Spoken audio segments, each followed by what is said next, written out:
Olá! A adolescência é um período de transição. Para o jovem, é a fase em que as características físicas e de comportamento da infância dão lugar a novas expectativas e valores. É um momento de mudanças também para os pais, que têm que se adaptar a um novo papel diante dos filhos. As dúvidas e angústias são de lado a lado.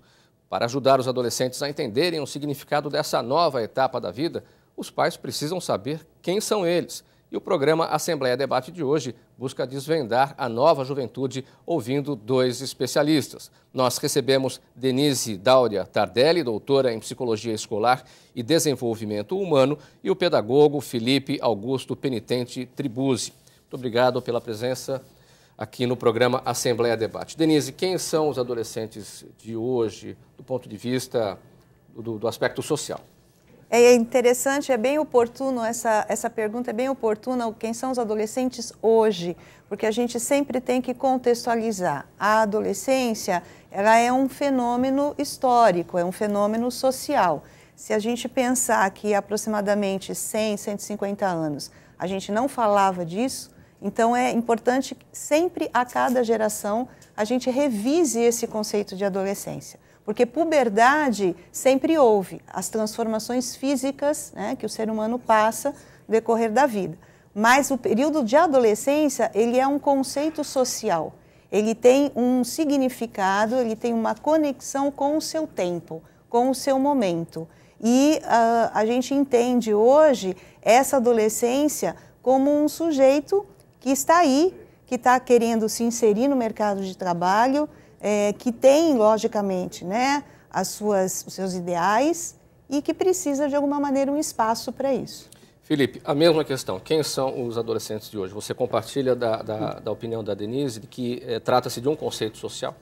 Sim, eu concordo que é um conceito social.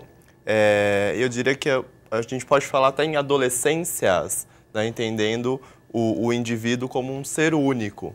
Né? Entendendo o seu contexto social, a sua cultura, enfim, então falaria em adolescências. Existe uma adolescência perfeita, sem conflitos? Não. Assim como não existe a fase, né, infantil sem conflitos, uma fase adulta sem conflitos, uma fase jovem sem conflitos. Mas as pessoas buscam isso, os pais buscam isso nos filhos. Eu quero que os meus filhos tenham uma adolescência perfeita para evitar conflitos? Onde há relação humana, há conflito, em maior ou menor grau. Né? Acho que a grande questão do ser humano é achar esse meio termo, né, e conseguir se relacionar minimizando esses conflitos. É claro que há uma busca para a solução de todos esses conflitos. Existe adolescência perfeita? Então, na verdade, você está falando em conflitos, muitas teorias já ultrapassadas, né, que a gente considera hoje ultrapassadas, usavam a palavra crise. Então, o adolescente ele ficou muito tempo caracterizado como aquele sujeito da crise. Né? Então, hoje a gente entende, como o Felipe mesmo colocou, que o ser humano, na verdade, ele está em crise. As relações são críticas, né? São conflituosas, porque as relações interpessoais são complicadas. E nesse contexto que a gente vive, de pós-modernidade, onde há uma busca, né? Sempre pelo rápido, pela adrenalina, pela emoção, tudo fragmentado, a gente não tem mais uma consistência em um tempo para fazer as coisas, né, um atropelo nesse sentido, a crise se instala para todo ser humano. Né? Agora, teorias hoje explicam que essa crise ela é boa, porque isso move de alguma maneira o desenvolvimento, move de alguma maneira a busca. É importante que a gente tenha, nessa fase da adolescência, entendendo esse sujeito como alguém que busca um propósito na vida. Então, se a gente pensar que a crise pode ser essa mobilização para resolver isso, isso é positivo. Agora, não mais aquela crise que se entendia antes. Né? Nessa geração da década de 60, aquela coisa do adolescente problemático, do adolescente sempre em crise. Né? E pensar, então, que hoje essa crise é algo que movimenta essa busca de um propósito. Então, há autores que nos dizem que se nós não temos um objetivo na vida, a gente cai no vazio. a gente fica no limbo. E essa cultura do vazio, ela é muito própria do momento atual, por causa de toda essa fragmentação, de toda essa questão econômica complicada, da competitividade. Nosso mundo ocidental é bastante competitivo, não há mercado de trabalho, não há trabalho para todos. Então, isso gera essa angústia, mas isso em todos, né? A adolescência é a fase do desenvolvimento humano mais conflituosa, ou é uma impressão isso? É ou não é? Eu não diria que é a mais conflituosa. A criança também sofre bastante. Se a gente se colocar no lugar da criança, é que, infelizmente, a gente esquece muitas coisas. Mas se a gente se colocasse hoje, com a nossa cabeça de hoje no lugar da criança, a gente também iria ver assim, as pressões, né? Como é difícil, até por uma falta de compreensão do mundo adulto. Então, assim, a criança também está, né, bastante assim, angustiada, né, com esse mundo adulto maluco. Então, assim, na verdade, eu acho que todos os momentos são difíceis, né? É que a adolescência ficou caracterizada porque o jovem, na verdade, ele se impulsiona nesse confronto. Então, ele questiona a autoridade. Nós, adultos, chegamos num determinado momento da vida que, às vezes, a gente se acomoda. Então, a gente para de questionar, a gente para de reivindicar. Então, aquela ideia, né, de que o jovem é aquele questionador, porque ele está buscando essa identidade, quem ele é. Então, ele precisa, de alguma maneira, confrontar o outro para ele se conhecer e buscar esse propósito, como eu falei. Então, assim, fica caracterizado como ele sendo aquele rebelde, aquele sujeito que incomoda o outro. Principalmente na escola, a gente vê muito isso, né?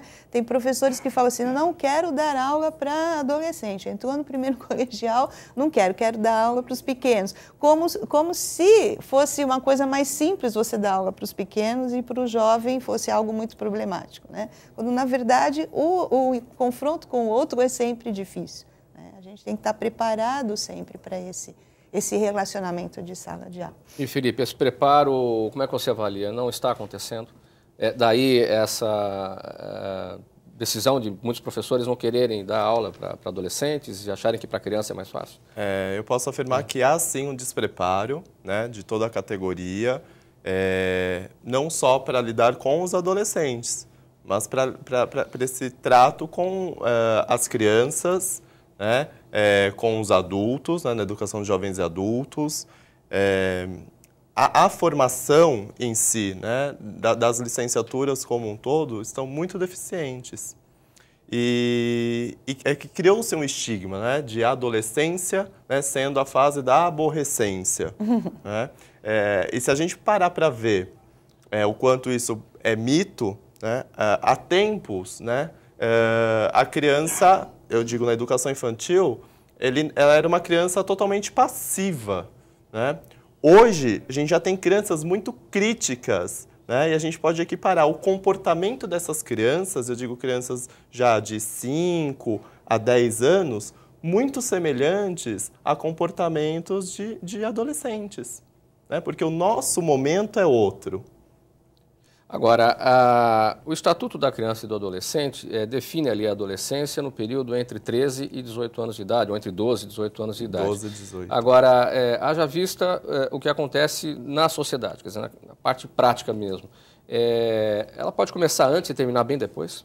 Sim, porque, como foi dito, a gente vive ou vivencia algumas adolescências, né? Esse é apenas um referencial legal, né, para que a gente consiga aí desenvolver algumas políticas públicas em questão de atendimento para esse tipo de clientela que é o adolescente.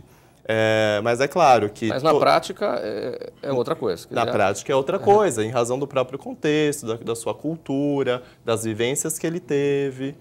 E você que tem experiência com outras culturas, de outros países, com adolescentes de outras culturas, esse é um fenômeno brasileiro ou universal? A adolescência em outras culturas compreende muitas vezes outra faixa etária. Por exemplo? Né? Então, em Moçambique, a gente considera, por exemplo, a adolescência a partir dos 10 anos, como a Organização Mundial da Saúde também trata. Né? Até porque lá é a cultura vivenciada, é a da poligamia, em que as meninas casam-se muito cedo. Então, elas já são consideradas adolescentes, né, transitando aí para o mundo jovem e adulto, né, para que essa cultura se perpetue, né? Mas são seres totalmente maturos, se a gente for olhar, né, no prisma da questão do desenvolvimento humano, né, no olhar mesmo da psicologia. Denise, é bom ou ruim essa ampliação desse espectro aí do que é a adolescência? Eu acho que é sinal dos tempos. Cada vez a gente está vendo mais uma segmentação. Se a gente pensasse, né, se a gente pensa que há 150 anos atrás, mais ou menos, a criança passava por um ritual de passagem, já entrava no mundo adulto, né? Agora a gente vê esse momento se segmentando de acordo com as demandas sociais. Então, como o Felipe falou, né, a coisa da Organização Mundial de Saúde, a gente aqui segue muito um modelo americano, tanto que popularmente a gente usa a palavra teen, T-E-E-N, né, para representar o adolescente. O teen, tudo é o teen, Hoje nós já temos o tween, que é o T-W-E-E-N, que vem da palavra between, que significa entre a infância e entre a adolescência. Ou seja, se criou, né, um segmento de 9 a 12, mais ou menos, né, que fica entre a infância e entre a adolescência, que é essa geração Hannah Montana, Jonas Brothers, né, esse consumo aí, principalmente do pessoal da Disney, né? Então, esse pessoal consome. Então, se percebeu que essa faixa etária consome, né, vende bem. Então, você vê que hoje toda a mídia, a programação, a música, né, os filmes, eles focam nesse público, que é o que começou lá com Harry Potter, quando o Harry Potter tinha 11 anos e foi crescendo. Então, é essa geração que tinha 11 anos e acompanhou o crescimento do Harry Potter, né, que começou nessa fase do tween. Então, a gente percebe que muito a demanda é econômica, né? Então, assim, vende. Então, eu lembro que quando meu filho era pequeno, se falava somente nos produtos para a criança. Então, era Xuxa, os programas, né, da Globo para criança. Não tinha um programa para adolescente, não tinha um foco na adolescência. E, de repente, se descobriu esse nicho. O adolescente compra bem. Quer dizer, então, é fato, então, que a questão do consumo leva a uma ampliação. Com certeza. É a roupa, é a música, é o filme, é todo um produto. Né? Você vê que, assim, hoje você compra produtos aí de adolescentes que são muito mais caros, às vezes, de roupa para adulto. Quer dizer, é a indústria definindo ali onde é que se encaixa cada público. Claro, a criança, claro. o teen, o teenager, o adolescente, e nesse meio de caminho... Com certeza. O tween. O tween.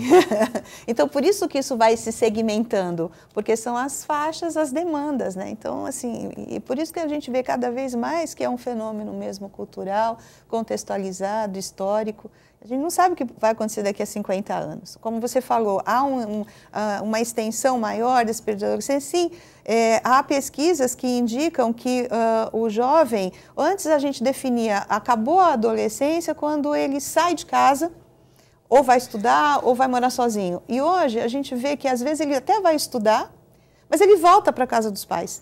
Até a gente tem uma brincadeira, né, na academia, que a gente fala assim, antes a gente brigava para sair da casa dos pais. Hoje a gente briga para os filhos saírem da nossa casa, né? Quer dizer, senão ele vai ficando, né? Então não tem trabalho e ele fica.